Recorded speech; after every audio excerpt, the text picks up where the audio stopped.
خاندان میں ہے یا نہیں ہے. آرک آف کورننٹ، عہد کا صندوق. آج اس کے تعلق سے ہم چند چیزیں سیکھیں گے. یہ کلام پہلے بھی لوگوں نے سنا ہوا ہے، میں نے اس کو بیان کیا ہوا ہے، اور اس کو آپ نے یہاں پر یہ نہیں لینا کہ یہ تو پہلے سنا ہوا ہے اور اس کے اوپر غور نہ کریں. میری یہ زندگی کا تجربہ ہے، میں نے اپنے جتنے بھی سرمن شیئر کیے ہیں، ریٹن ہے یا پریزنٹیشن کے ساتھ ہیں، میں وقتاً فوقتاً ان کو پڑھتا رہتا ہوں، ان کو دیکھتا رہتا ہوں، ان کی ریویژن کرتا رہتا ہوں.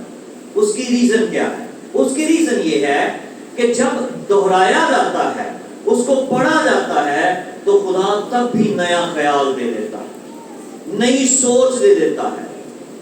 نہیں، ہم بائبل مقدس کو کیوں بار بار پڑھتے ہیں، دہراتے ہیں؟ اس کی ریزن یہ ہے کہ خدا کا کلام جب بھی ہم پڑھیں گے یہ نئی چیز بخشے گا اور نئی راہ پر ہمیں لے کر چلے گا. آج یہ جنہوں نے سنا ہوا ہے، اس بات کو ہرگز اپنے اندر نہ لیں یہ تو پہلے سرمن سنا ہوا تھا، اور جب سنا ہوتا ہے تو وہ اگنور ہونا شروع ہو جاتا ہے. ہم نے اس کلام کو اگنور نہیں کرنا، نظر انداز نہیں کرنا، پیچھے نہیں پھینکنا، بلکہ ہم نے اس کے اوپر غور کرنا ہے کہ آج کا کلام میری زندگی کے لیے کیا ہے. تو عہد کا صندوق ہم اس کے تعلق سے سیکھیں گے. کلام مقدس میں 96 دفعہ مختلف ناموں کے ساتھ عہد کا صندوق یا مختلف نام جو ہے اس کے ساتھ یہ آیا ہے. ہم دیکھتے چلے جائیں گے. صندوق جو لفظ ہے وہ 26 دفعہ استعمال ہوا ہے. عہد کا صندوق 32 دفعہ، خداوند کا صندوق 6 دفعہ، اور خدا کا صندوق 12 دفعہ، اور شہادت کا صندوق 16 دفعہ، یہوہ کا صندوق 1 دفعہ، قدرت کا صندوق 1 دفعہ، پاک صندوق 1 دفعہ، اور 24 صندوق 1 دفعہ، اور دنیا کے مالک کے عہد کا صندوق 1 دفعہ استعمال ہوا ہے. اب ٹوٹل جو ہے یہ 96 دفعہ ان ناموں کے ساتھ عہد کا صندوق استعمال ہوا. یعنی اس کی اہمیت ہے. خدا کوئی بھی کام کرتا ہے تو بغیر حکمت کے ساتھ وہ نہیں کرتا. کوئی بھی چیز کا آرڈر وہ کرتا ہے، ڈگری جاری کرتا ہے، تو وہ ویسے ہی نہیں جاری کر دیتا بلکہ اس کی اہمیت ہے. تو کلام حق میں، کلام مقدس میں 96 دفعہ مختلف ناموں کے ساتھ یہ استعمال ہوا ہے. اور یہ آپ نوٹ کر سکتے ہیں، تصویر لے سکتے ہیں تاکہ آپ کے ذہن کے اندر یہ ساری چیزیں رہیں. ایک ویڈیو اس کے اوپر کلک کرنا ذرا، ویڈیو آریا اس کے اوپر کلک کرنا. یہ کرسر کو کرو گے جسٹ 1 کلک ہے. نو پیچھے کرو. ہاں جی،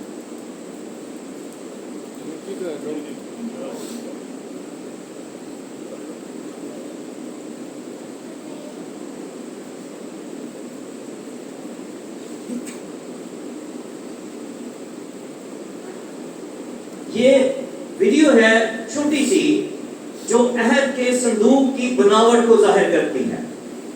خدا نے حکم دیا تھا کہ تم نے ایک مستطیل باکس بنانا ہے اور باکس کو کیکر کی لکڑی سے بنانا ہے، اور جب اس کو بنا لو گے تو اس کے اوپر سونے کی، خالص سونے کی پرت چڑھانی ہے.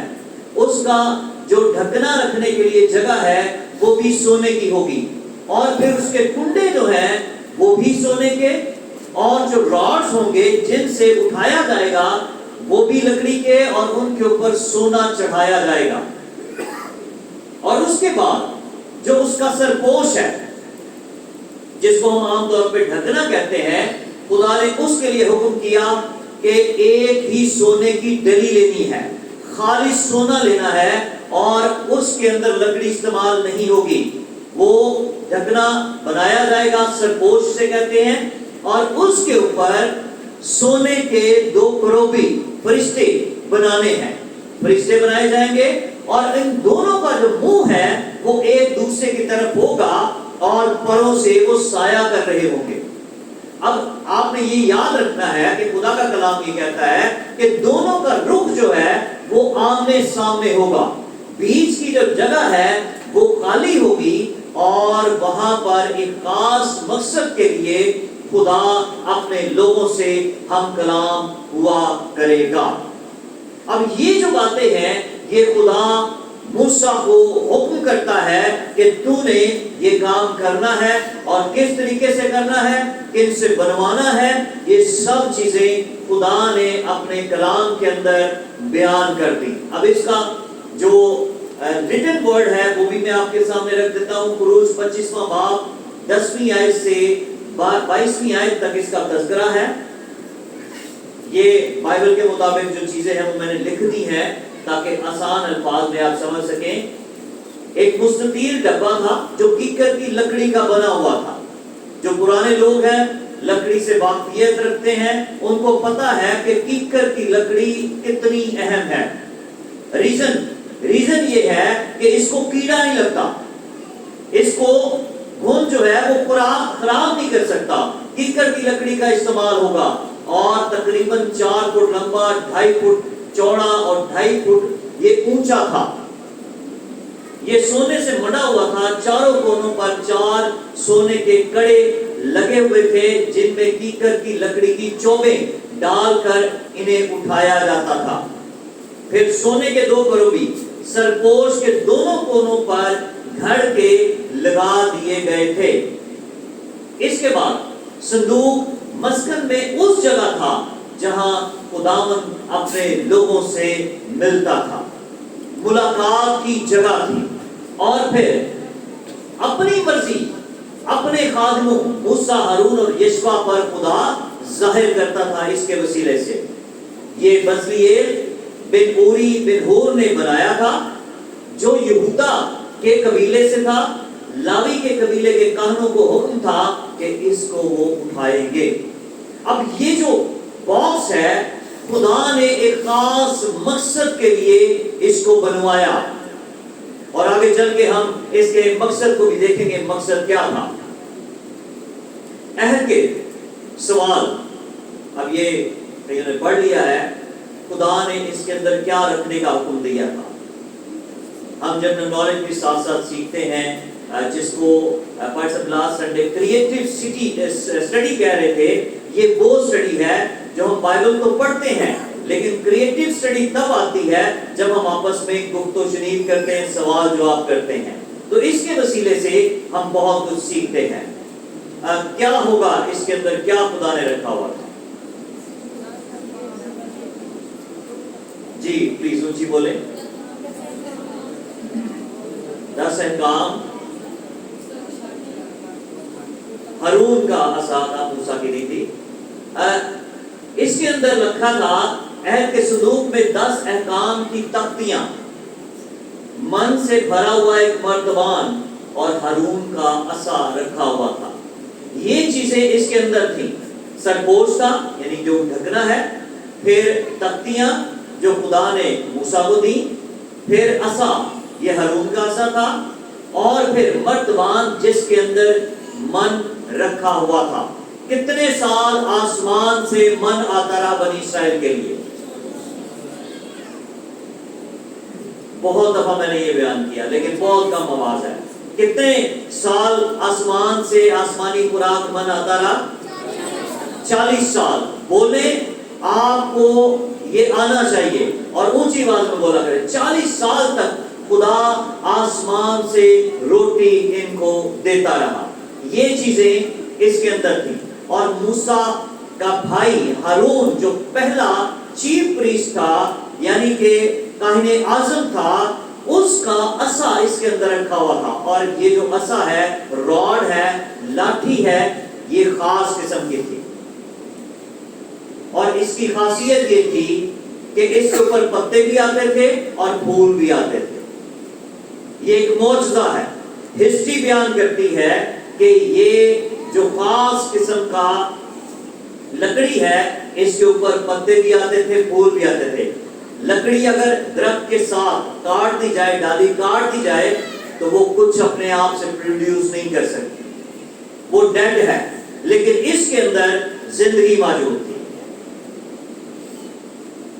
عہد کے صندوق کا استعمال اور معجزات، خدا نے اس کو اس لیے رکھا کہ اپنے معجزات اس کے وسیلے سے لوگوں کو دکھا سکے، اور معجزات کا اس لیے کہ خدا کے کلام کے اوپر لوگ یقین لے آئیں کہ خدا قادر مطلق خدا ہے، وہ سب کچھ کرنے پر قادر ہے۔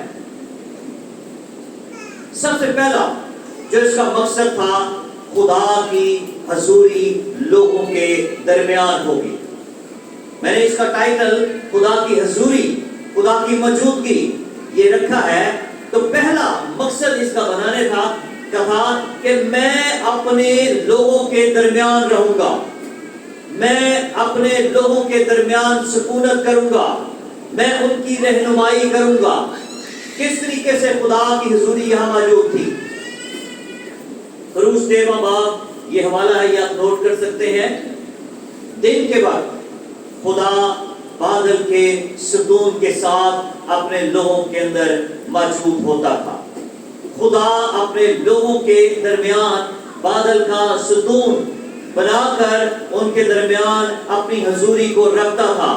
جب یہ چلتے تھے تو بادل کا ستون بن کر آگے آگے چلتا تھا، جب یہ ٹھہر جاتے تھے تو جو پاک ترین مقام ہے وہاں سے آسمان تک ایک بادل جو ہے وہ نظر آتا تھا کہ خدا خیمے کے اندر موجود ہے۔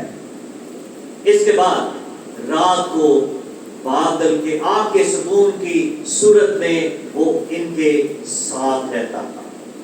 میرے عزیزو، کوئی وبا تجھے نقصان نہیں پہنچا سکے گی، کیونکہ ہمارا خدا ہمارے درمیان ہے۔ ہاللیلویا۔ ہم گاتے ہیں، کلام کے اندر سے سیکھتے ہیں کہ تیرے ایک ہاتھ 10,000 گر جائیں گے، تیرے داہنے ہاتھ 10,000، تو کوئی وبا تیرے نزدیک نہیں آئے گی، کیونکہ خدا کی حضوری موجود ہے، خدا کی موجودگی ہمارے درمیان ہے۔ تو خدا دن کے وقت بادل اور رات کے وقت آگ کے ستون کے ساتھ ان کے درمیان موجود ہوتا تھا۔ پھر سفر میں رہنمائی۔ آج ہم نے مثال کے طور پر لاہور سے اسلام آباد، فیصل آباد کا سفر کرنا ہے، تو ہم سب سے پہلے کیا کریں گے؟ ہم گوگل میپ چیک کریں گے، ہم دیکھیں گے کہ جی ٹی روڈ سے کتنا فاصلہ بنتا ہے، موٹر وے سے کتنا فاصلہ بنتا ہے، جو کم رستہ ہوگا ہم وہ لیں گے۔ پیٹرول کی بچت، وقت کی بچت، یہ ہم دیکھیں گے۔ اس وقت جب بنی اسرائیل بیابان میں پھر رہے تھے تو ان کے پاس کوئی ایسا سسٹم نہیں تھا۔ جی پی ایس کیا اس کا ایبریویشن ہے، کیا اس کا مخفف ہے، بتائیے گا؟ Global positioning system. یہ ایک ایسا سسٹم ہے جس کے وسیلے سے ہم گوگل میپ کے اندر ساری چیزوں کو تلاش کر سکتے ہیں۔ ہم نے کسی ڈیسٹینیشن پر جانا ہوتا ہے، ہم نے چیک کرنا ہوتا ہے فاصلہ کتنا ہے، ٹائم کتنا لگے گا، تو ہم جی پی ایس سسٹم کے ذریعے یہ چیک کرتے ہیں۔ یہ کام کس طرح کرتا ہے؟ یہ سیٹلائٹ ہے، جی پی ایس سیٹلائٹ، اور یہ جو ہے یہ ٹاور کو دیتا ہے سگنل۔ سگنل جو ہے یہ جاتے ہیں کلاؤڈ سرور کے اوپر۔ یہ جو ٹاور ہے یہ بیچ میں اہم کردار ادا کرتا ہے۔ جی پی ایس سیٹلائٹ ہے، ٹاور، اور پھر کلاؤڈ کو جاتا ہے۔ کلاؤڈ آگے کیا کرتا ہے؟ یہ ہمارے گوگل میپ کو یہ ساری چیزیں انفارمیشن دیتا ہے۔ کلاؤڈ سرور دوبارہ سے یہاں تک آتا ہے، ساری چیزیں سٹور کرنے کے بعد یہاں، اور پھر جو ہے ساری چیزیں ہمارے فون، ہماری گاڑی، ہر ایک چیز کے اندر یہ موجود ہوتی ہیں کہ کون سا راستہ ہم لیں گے تو پھر ہم اپنی منزل مقصود تک سیف اینڈ ساؤنڈ پہنچ جائیں گے۔ تو یہ ساری چیزیں جو ہیں یہ سیٹلائٹ کے ذریعے آسمان سے آپریٹ، نیچے بیٹھے لوگ ہوتے ہیں لیکن آسمان پہ یہ جو سیٹلائٹ ہے خلا کے باہر، خلا میں یہ کام کرتا ہے۔ اب میرے عزیزو، بیابان میں خدا اپنے لوگوں کو رستہ دکھانے کے لیے 40 سال یہ سسٹم استعمال کرتا ہے. اور وہ سسٹم کون سا ہے؟ وہ سسٹم عہد کا صندوق ہے. عہد کے صندوق کے ذریعے خدا اپنے لوگوں کے آگے آگے چلتا تھا. جو ہماری کلیدی آیت ہے یشوع کی آیت کہ خدا آگے آگے چلے گا. اور دن کے وقت ہوتا یہ تھا کہ ساری جماعت پیچھے ہوتی تھی. عہد کا صندوق اٹھائے ہوئے جو لاوی کا قبیلہ تھا اس کے جو کاہن تھے وہ عہد کا صندوق اٹھا کر آگے جماعت سے آگے چلتے تھے. اور پھر بادل کا جو ستون ہے دن کے وقت اور رات کے وقت آگ کا ستون جو ہے وہ ان کی رہنمائی کرتا تھا. میرے عزیزو، آج ہمیں دنیاوی طور پر گلوبل پوزیشننگ سسٹم کی ضرورت ہوتی ہے، لیکن روحانی طور پر جو میں نے بائبل مقدس خدا کا کلام آپ کے سامنے رکھا تھا، ہمیں اس کی ضرورت ہوتی ہے. ہم اس کے ذریعے خدا کی رہنمائی کو لیتے ہیں کہ ہم نے کس طرف جانا ہے، کس طریقے سے کام کرنا ہے، کہاں ہم جائیں گے تو خدا ہماری رہنمائی کے لیے آگے لوگوں کو کھڑا کرے گا. یہ خدا کا کلام آج ہمارے ہاتھوں میں ہے. روحانی رہنمائی کے لیے ہم آج اس کلام کے میپ کو استعمال کرتے ہیں. اس وقت ان کے پاس کوئی ریٹن شریعت نہیں تھی. خدا اپنے لوگوں کو اپنی موجودگی کے وسیلے سے لیے پھر رہا تھا. سب سے پہلے بتائیں سو رہے ہیں کہ جاگ رہے ہیں؟ اور یہ جو بچے باتیں کرتے ہیں آپس میں مجھے نظر نہ آئے، میں وارننگ دے رہا ہوں. سارا دھیان کلام کی طرف ہونا چاہیے. نعرہ لگائیں پلیز. بولو خداوند یسوع مسیح کے نام کی ہلیلویا.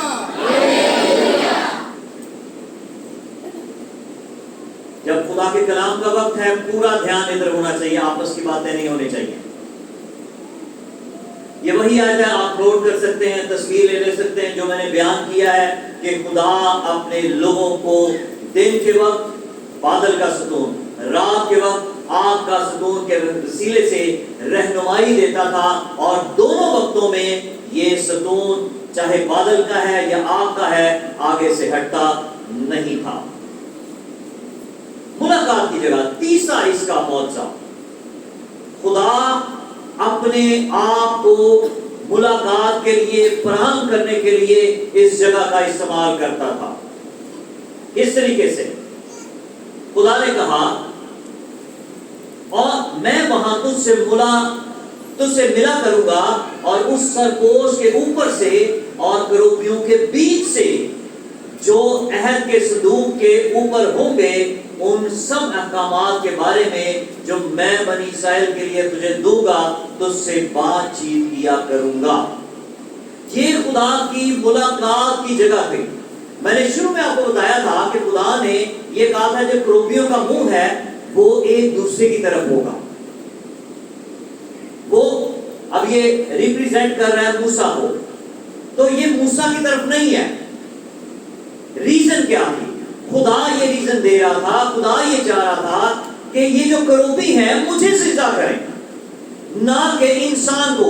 اگر ان کا رخ اس طرف ہوتا تو یہ انسان کو سجدہ کر رہے ہوتے، لیکن ان کا جو رخ ہے ایک دوسرے کی طرف تھا اور درمیان کی جو جگہ ہے وہ خدا کے لیے مخصوص ہے. خدا یہاں پر آتا، ان سے موسیٰ سے یا اور لوگوں سے بات چیت کیا کرتا تھا. یہ خدا کی انسان کے ساتھ ملاقات کی جگہ تھی. تب جب ریٹن شریعت نہیں تھی. آج میری اور آپ کی ملاقات یہ ہے. خدا سے ملاقات کی جو جگہ ہے، جو چیز ہے، وہ خدا کا کلام ہے. آج ہم اس کے ذریعے خدا سے بات چیت کر سکتے ہیں. یہ حوالے ہیں، آپ نوٹ کر سکتے ہیں اور بعد میں آپ گھر جا کے پڑھ سکتے ہیں. یہ لکھا ان تینوں میں یہی ہے. خدا نے کروبیوں کی شبیہ بنانے کا حکم دیا. کیا یہ دوسرے حکم کی خلاف ورزی نہیں ہے؟ دوسرا حکم کیا تھا؟ تو نے اپنے لیے کوئی تراشی ہوئی مورت نہیں بنانی، آسمان پر، زمین پر یا زمین کے نیچے کوئی ایسی چیز نہیں بنانی جو تم یہ کہو یہ خدا ہے اور اس کے آگے سجدہ کرنا شروع کر دو۔ تو پھر خدا نے یہاں پر کروبی بنانے کا حکم کیوں دے دیا؟ یہ سوال پیدا ہوتا ہے۔ یہ سوال ہے کہ خدا خود ہی منع کر رہا ہے تراشی مورت نہیں بنانی، خود ہی حکم دے رہا ہے کہ اس کو بنایا جائے۔ تو یہ دوسرا حکم تھا کہ تو اپنے لیے کوئی تراشی مورت نہ بنانا۔ ریزن میں نے پہلے جب کلام شیئر کیا تھا، اگر کسی کو یاد ہے تو ریکال ہوگا، میں یہ جب کلام تیار کر رہا تھا تو یہ سوال باجی پروین نے مجھ سے کیا کہ یہ ریزن کیا ہے، کیوں یہ بنائے گئے؟ میرے پاس اس وقت کوئی جواب نہیں تھا، لیکن یہ سوال اتنا اہم تھا کہ اس کو جب تک بیان نہیں کیا جائے گا آگے سمجھ نہیں آ سکتی، ہم آگے نہیں بڑھ سکتے۔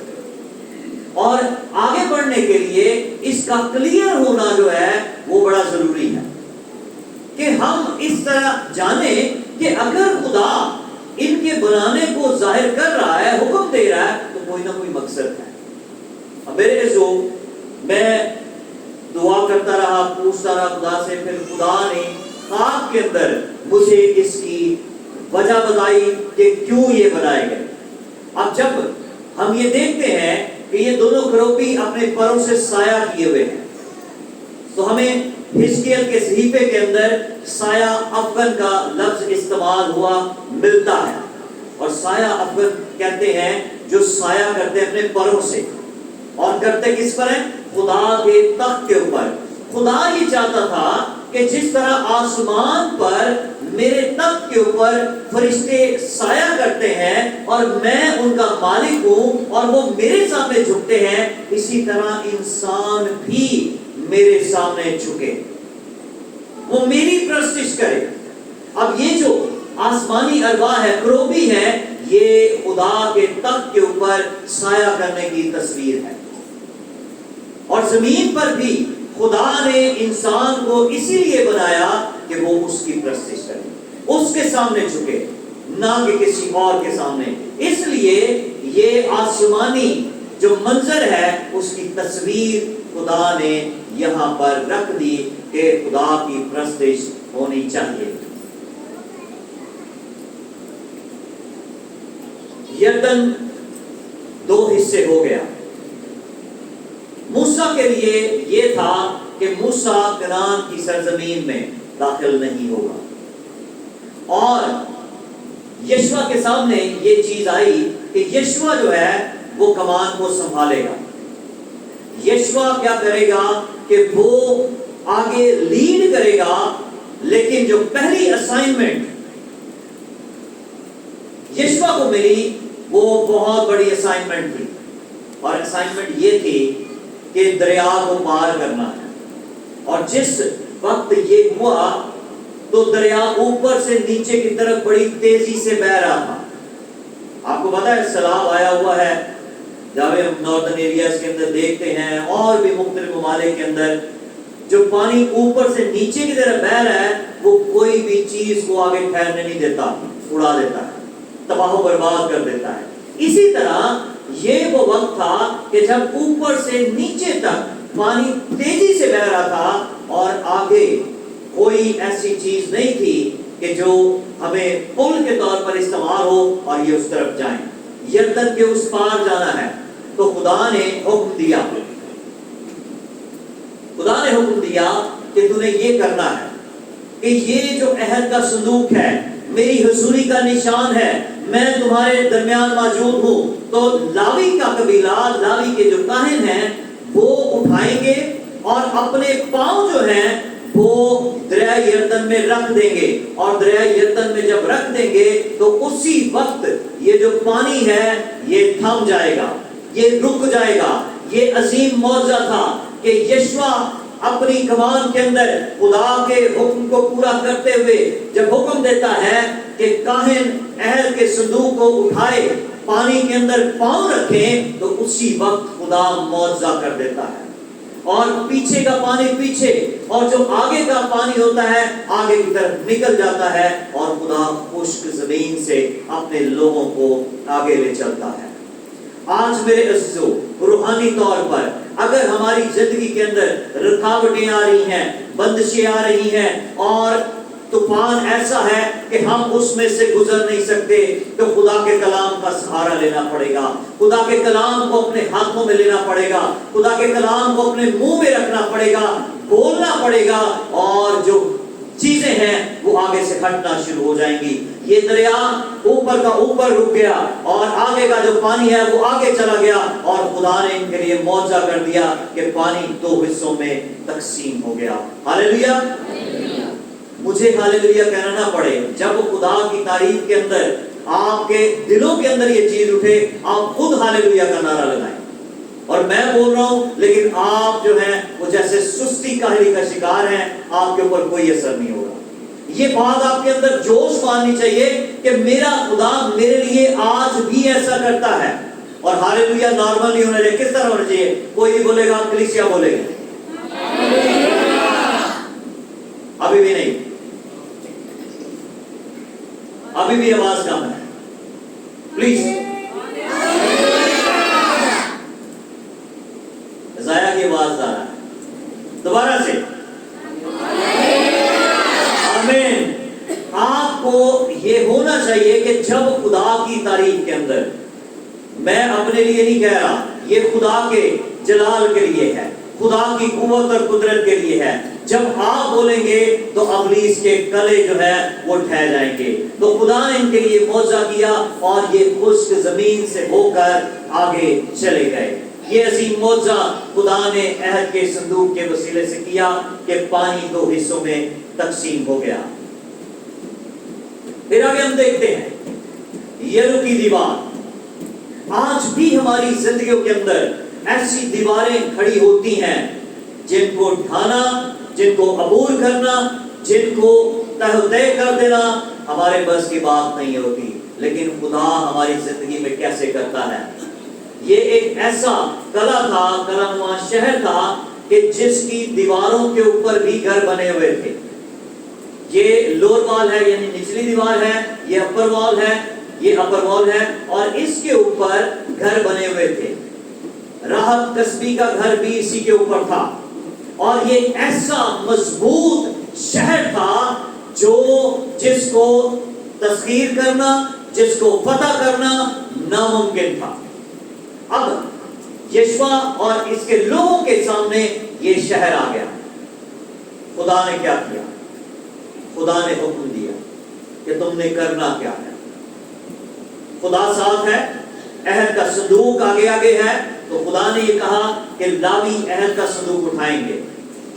6 دن پوری قوم وہ اس پورے قلعے کے گرد چکر لگائیں گے، پورے شہر کے گرد چکر لگائیں گے، 6 چکر لگائیں گے، اور آپس میں بات چیت نہیں کریں گے، کوئی بات چیت نہیں ہوگی۔